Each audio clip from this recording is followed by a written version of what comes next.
Welcome, ladies and gents. Welcome to the weekly wrap up. I missed you guys yesterday. We had an outage in our area. Unfortunately, I wasn't able to give you the wrap up last night. But here we are today. It's a beautiful day. We're gonna jump into some technicals and look at how the week wrapped up for us. Before I jump into it, let me give a quick disclaimer.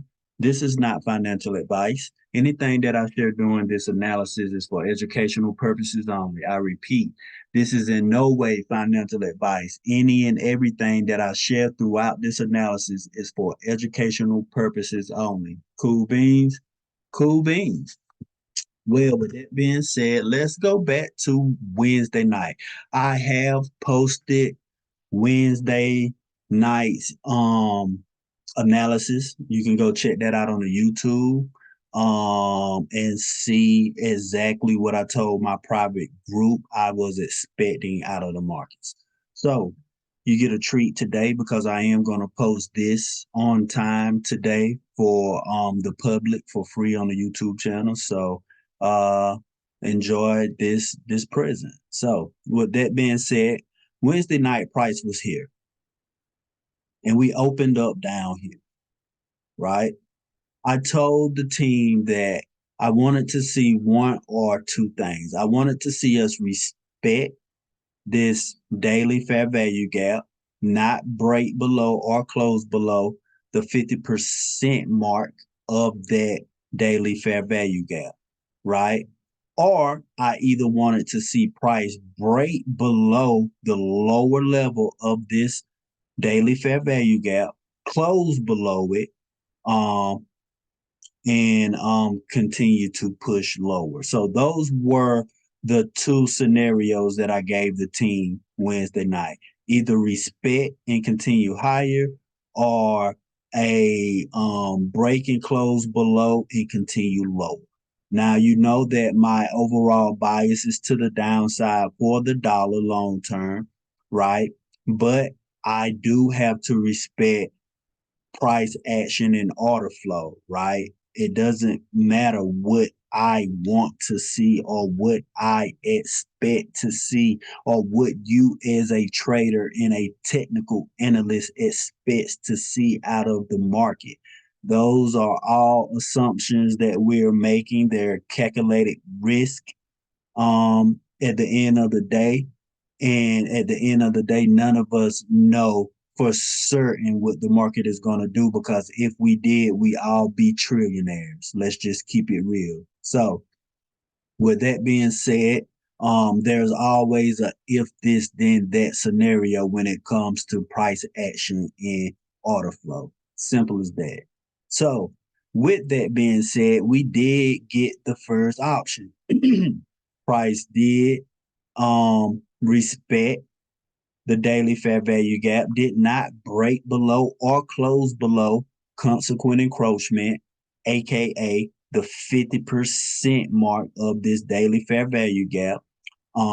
We did not break or close below that, and price did indeed continue higher to run the monthly buy side liquidity. Now, if you go back and look at Wednesday night's class, I told the team that if we did respect this level, I expected the dollar to run higher and run the monthly buy side liquidity.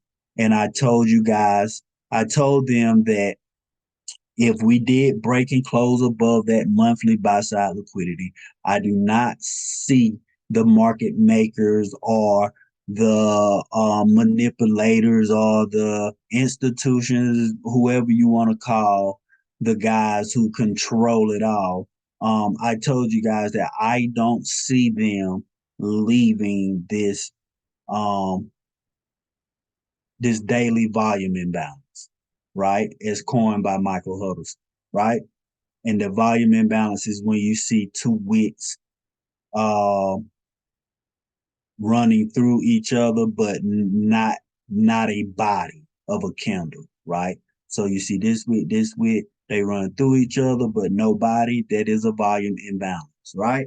And that is a daily volume imbalance, right? So price is definitely going to be drawn to that level, right? As we say, the algorithm is going to want to price to that level, right?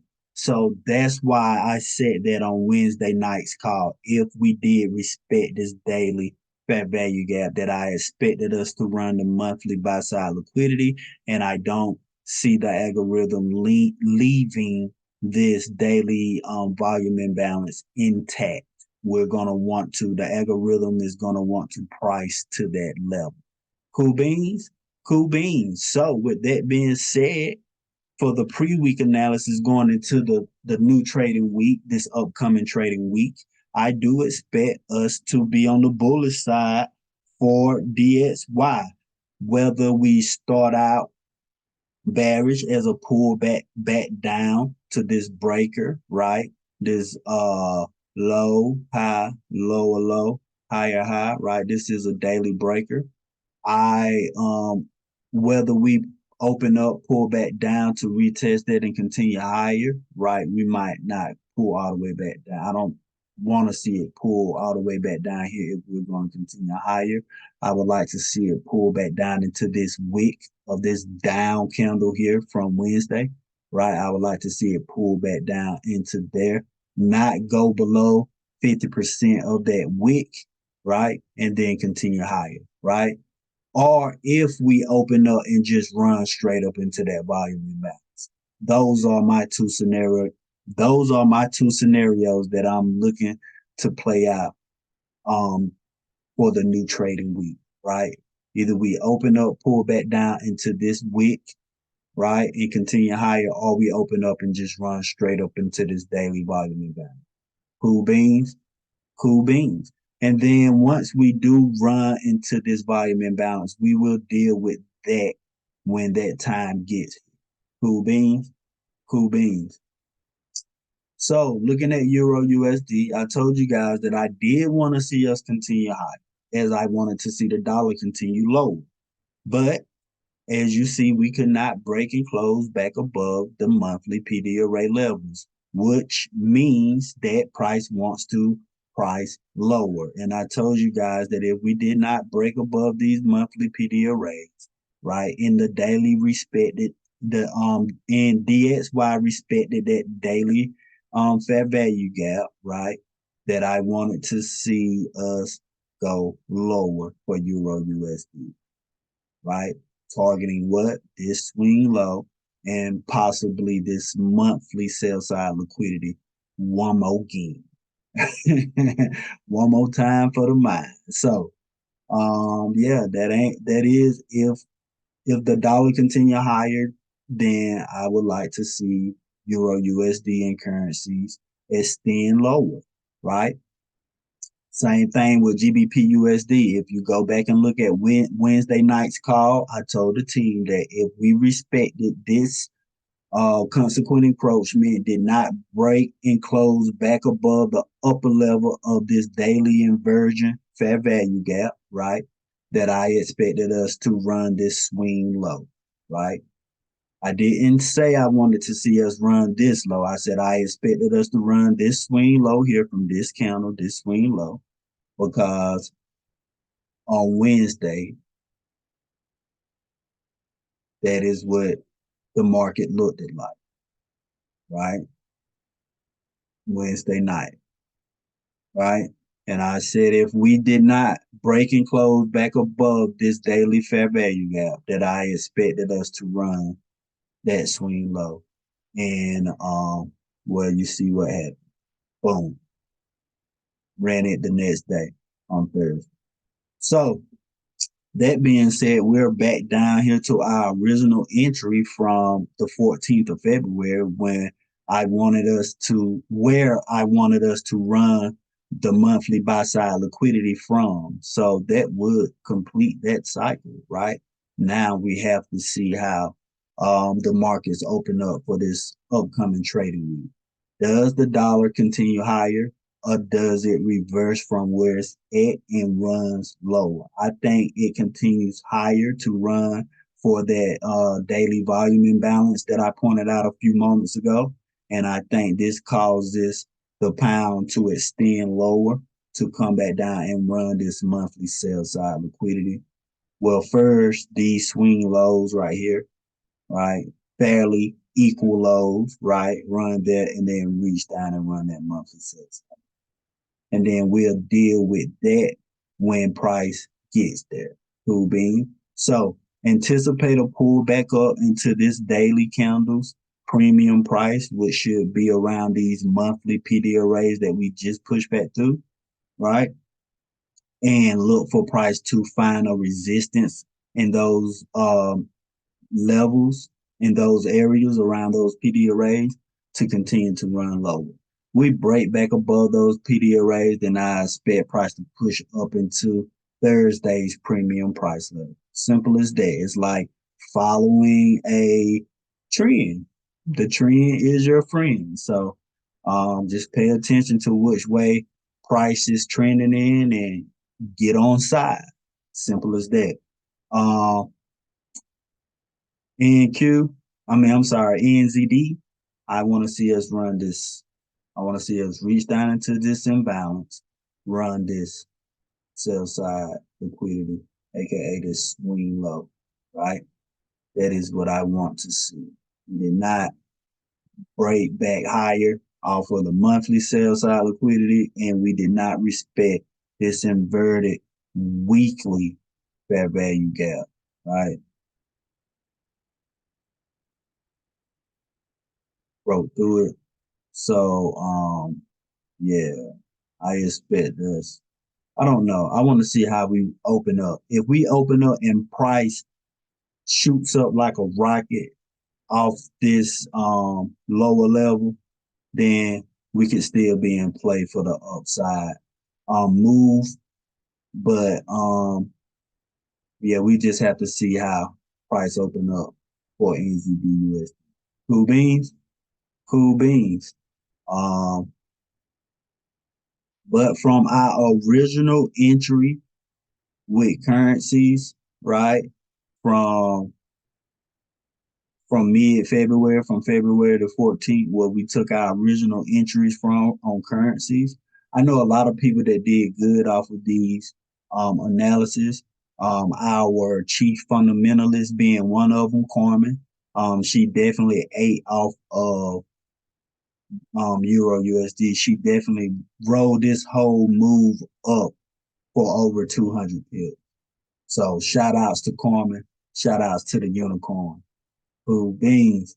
So over 200 pips for Euro USD, over 325 pips for GBP USD, and over our original entry was from here February 13th from top of the fair value gap.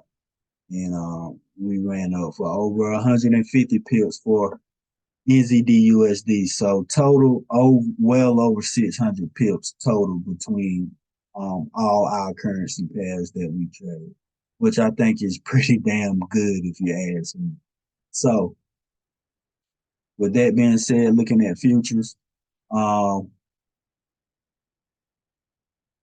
simply put, for futures for ES, I would like to see us pull back down into the discount PD arrays of Friday's price range.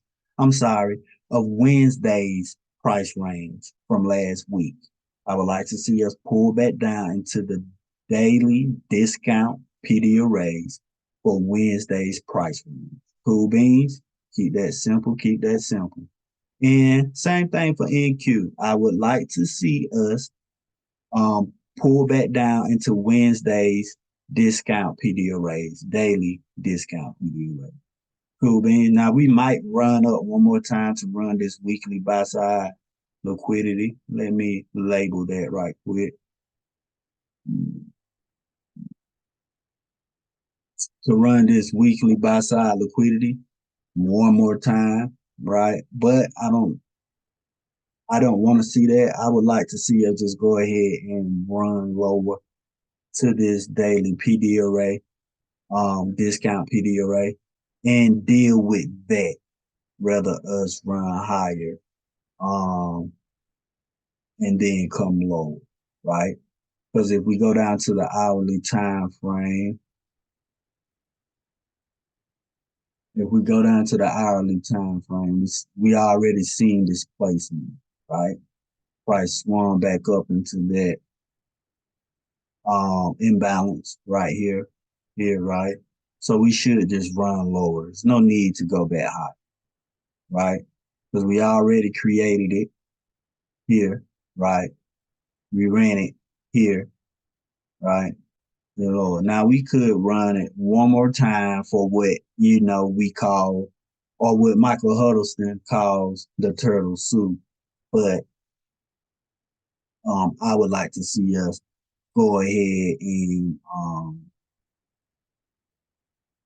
as a matter of fact, I wouldn't be mad with one more run higher. I wouldn't be mad at the turtle suit and then displacement. But if we do run higher, we're definitely gonna drop fast. So you're gonna have to definitely be on your P's and Q's if we do run that weekly buy side liquidity one more time. But I would like to see us respect this hourly fair value gap right here and continue to lower it, right?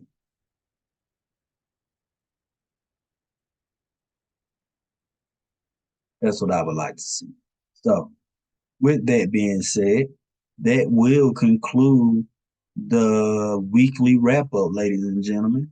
As always, if these analyses add any value to your lives whatsoever, feel free to like, share, and most of all, subscribe to the YouTube channel and tell a friend about it. It really helps out a lot. If you're interested in joining the private Telegram group where they get every video 3 nights a week, the beginning of the week, fundamental and technical analysis, the midweek, and the weekly wrap up in the private group. There's no um no lagging in the information for the paid subscribers. They get it on time and they're able to make their analysis and adjust their analysis in real time. So if you're interested in joining that group, visit precisionpipsllc.com and sign up for the silver package. With that being said, as always, I appreciate you guys coming out, tuning in, getting this knowledge and empowering yourselves. Let your family and friends know you love them while they still here. Please. And as always, peace and love, everybody. You know